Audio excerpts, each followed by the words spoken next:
I was reflecting this week on the prayer that Jesus prays over his followers, but he goes on in his prayer, and it's not just for his followers there, the disciples there that had been with him walking on the earth, but it says it's also, my prayer is not for them alone. I pray also for those who will believe in me through their message.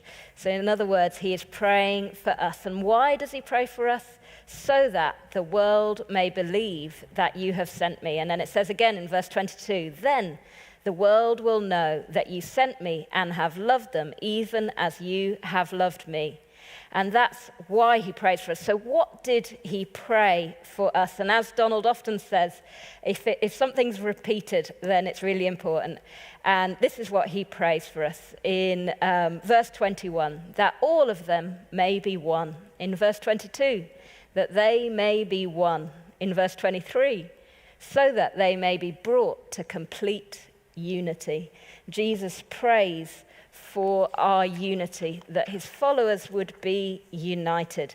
And he obviously knew that it was going to be something that needed prayer. He knew what humans were like and that unity isn't always easy.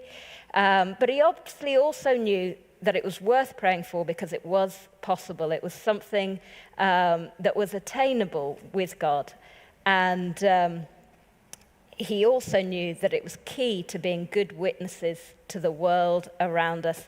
And I watched a video this week of Francis Chan, who's a famous speaker, evangelist, and he talks about a piece of Lego. And he says we're each like a piece of Lego, and often we're tempted to think, I don't want to be with the other ones. Allegra built this for me today. And I don't actually want to be part of the group. If I become part of the group, then one side's covered up. The person next to me might not bring out the best in me. It might not be comfortable being next to them. It might cause problems. They're different from me.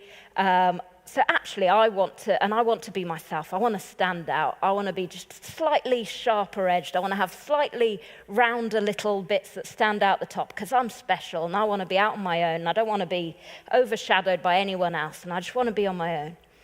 But the thing is, one piece of Lego isn't very spectacular. And actually, it's when we join the others that we become something that the world looks at and says, wow, I want to be a part of that. And particularly because the cornerstone is Jesus.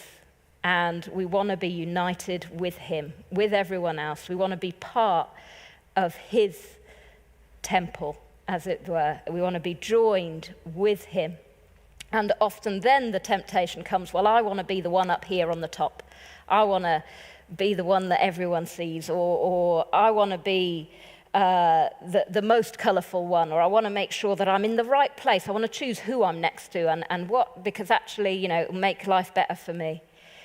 And Jesus prayed for us that all of us may be one, so that they may be brought to complete unity, so that the world would know that Jesus was sent by God and that he loved us and that he loves them. And it's through being together and united.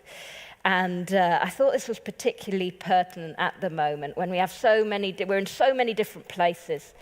We see things in different ways. We have different needs.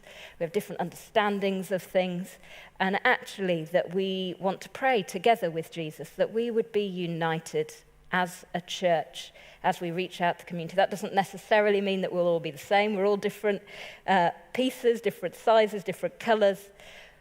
But actually that we'll be united in loving God and loving Jesus and being his body and being a witness to the world around us, whether that means that we are coming back next week into the building, whether it means that we're going to watch the 8:30 from home, whether it means that we're somewhere else, whether it means that we encourage each other wherever we are, but that we would be united. And so I thought we could pray together that we would be united. I thought this was a prayer that we should say together. And so if you want to pray the green with Donald, and I'll pray the teal. Spirit of unity, we thank you for reconciling your people. Give us the wisdom To remain faithful to what we need to be your church. Give us the grace. To set aside what is superfluous to you. Grant us the openness needed. To receive new gifts from one another and to respect others who are different. Amen. Amen.